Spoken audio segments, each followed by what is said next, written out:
images from the Epstein files. Deputy Attorney General Todd Blanche defended missing the congressionally set deadline for the documents. He also denied defending Trump, but there was a notable deletion today that we can't quite explain, at least not yet. A spreadsheet containing unsubstantiated allegations made against President Trump and other prominent people. It was not immediately clear why it was removed. The spreadsheet was later returned to the site. So who knows? Joining us, Deputy Managing Editor of the Free Press, Jonah Sarah, and host of the Tara Palmeri Show and author of the Red Letter Substack, Tara Palmeri. Tara, first to you. A lot in there today, and that's, I know, an understatement, but I think it is notable that they had promised to, and this is why they said it took so long, to redact identifying materials related to any of the women or the girls. But we were able, in just our initial cursory search, to find identifying details, including a driver's license that was partially redacted, but not entirely redacted. What does that say to you? It's incredibly troubling. They have already missed the deadline, and it shows that they have very little respect for the survivors and their privacies. There's a reason why they're Jane Does. They do not want to disrupt their lives. By being a part of the Epstein files. They are just, not only were they victims, now their lives will be disrupted because of this. They have had enough time. They have already missed the deadline.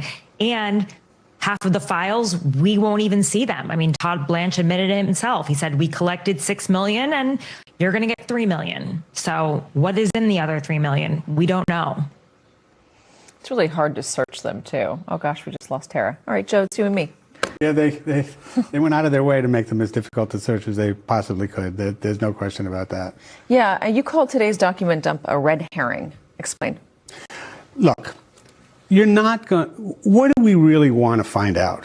We want to find out who else was involved besides Jeffrey Epstein and Ghislaine Maxwell.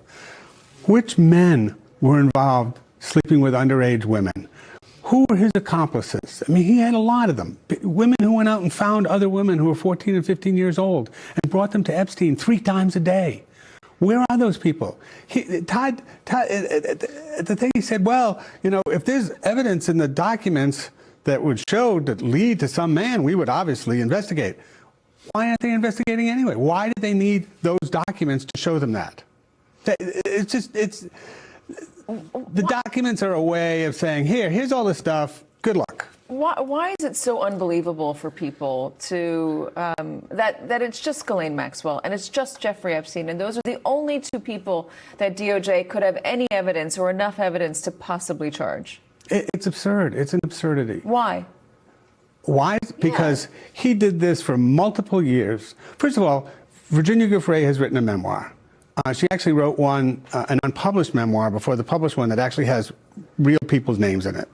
There's the photograph of Prince Andrew with Virginia, which destroyed Prince Andrew's life, but obviously strongly implicated that he had been with her, as she had said. There are all these wealthy people who gave Epstein millions and millions and millions of dollars for tax advice, with him, you know, having really no background in that whatsoever. What was that money going for? There are so many clues that would lead you to suggest that other people were involved. And we know for a fact that he did have accomplices who went out and found young underage girls for Epstein. We know that. Why would the Justice Department not want to prosecute those people? I don't know. I mean, we can even go further than that. The judge who has overseen the Maxwell case, you know, she has put all these grand jury testimony and documents under seal. One of the things he did say today is he's going to try and get that unsealed. Part of the reason she did that, she says it, is because she wants to protect the identities of the men involved. It just blows your mind. I think we got Tara back. We reconnected with her. Tara, I'll give you this question. There's a part of me that totally agrees with Joe. It's just not believable that it could only be Ghislaine Maxwell and Jeffrey Epstein, especially the scope and the length of time that he was doing it, the amount of money he made, the people that he had surrounding him with, the young girls. Ghislaine Maxwell, Virginia Giuffre's memoir, what other women have said. So it is hard to believe. But this also happened over multiple administrations, Democrat and Republican, where nothing came of this. And so then in order to believe that there must be more there, that the Justice Department is refusing to prosecute, you do have to to buy into a pretty grand conspiracy theory that really implicates our system of justice as a whole, regardless of who's politically in charge.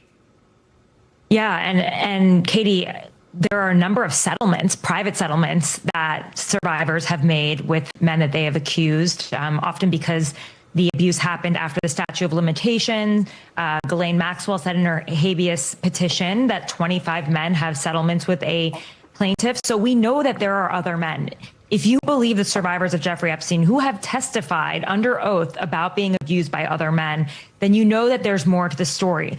But the more you learn about the Epstein story, it is a conspiracy. I mean, it is a broad and vast conspiracy because there were so many powerful people involved from both sides of the aisle, and they used their connections to sort of sweep this under the rug. I mean, even the fact that in one of these emails, you see Jeffrey Epstein consulting with President Obama's White House counsel on how to deal with an inquiry about Donald Trump and a young woman. These are the most powerful people in the world. And, the fact that he even has access to this woman, Kathleen Remler, it just shows you the level of, the level of connection, and that they all work together in the same institutions at one time, the revolving door of government to these law firms and to private equity in various places. So it is a big conspiracy. And maybe there, in the word conspiracy, you can take it one step, you can take it very far and suggest that he's a spy, I think. But when you just look at the fact that so many powerful people were involved and were able to cover this up for a long time, you realize that there were a lot of actors working together to silence it. Quickly, because I want to get to Stacey. I was just going to say quickly, we all know that there are two systems of justice in America, sadly. One for the rich and powerful and one for the rest of us. And this, to me, is a perfect example of that. Jonah Sarah. Tara Palmeri, thank you guys very much. Joining us, Jeffrey Epstein's former girlfriend, Stacey Williams. Stacey, thank you for being with us. React to today's 3 million page document dump. Well, I'm confused. Like everyone else, it's a huge document dump and there's a ton of information. I am just trying to get caught up to speed, and I think we all will be for a while. But clearly, my first takeaway from glancing at things is that survivors once again were outed and not protected. So that is just messy, incompetent, damaging work to these women, to these survivors. The other thing that's confusing is that when I heard about it and I went online to look, it had already been taken down so I don't know if they're up again, the Justice Department files, but they're down. So I just think it's so funny because, Trump started bombing boats in Venezuela to distract from Epstein. And now we're going to just toss out a few files from Epstein to distract from ICE. I mean, is that where we're at? It's like this boomerang distraction. I have no words. I'm horrified by some of the screenshots that have been sent to me already. And I'm just begging for transparency once again. This is what I've been doing for over a year now. Have you seen anything so far other than the lack of redactions or the identifying details that are out there? Have you seen anything so far in the documents? And again, it's going to take us a long time to go through all of this, days, months, maybe. Anything, though, that surprised you? Oh, nothing would surprise me. Nothing. Remember, I briefly dated, he was not my boyfriend, dated Jeffrey Epstein, and he walked me into Donald Trump's office at Trump Tower to be groped by him. They were very close.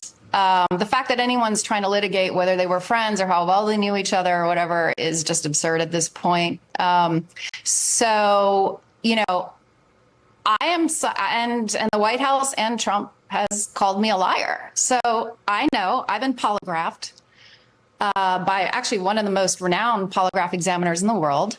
Michael Wolff confirmed with Jeffrey Epstein what the two of them did to me together. So, and then I have that post-assault love note from Donald Trump, which, its origins were verified by news outlets. I know that he lied about me. I know that he continues to lie about me. So, I am very skeptical of this DOJ, and they've been dragging their heels on releasing this stuff forever. Why? If I'm a liar, we're all liars. Just release the files and let us see everything. But, his DOJ is, his flying monkeys are in the streets slaughtering American citizens. I guess this is like a good time for another distraction. Stacey Williams, really good to have you. I just want to note Donald Trump's always denied everything, and his Department of Justice has said there's no evidence of further crimes that they can prosecute. Anyway, though, Stacey, really good to have you, and thank you for joining us today. That is going to do it for me today. That was another episode of the Tara Palmeri Show. Thanks so much for tuning in. If you like the show, please subscribe, like, rate, follow, share it with your friends. Go to tarapalmeri.com. That's TARAPALMERI.com. Sign up for my newsletter, The Red Letter. You'll get my exclusive reporting straight to your inbox. By becoming a paid subscriber, you get the exclusives and you can support my independent journalism. I want to thank my producer, Eric Abinate. I want to thank Abby Baker on the socials and research, Adam Stewart, who does my graphics, and Dan Rosen, my manager. See you again soon.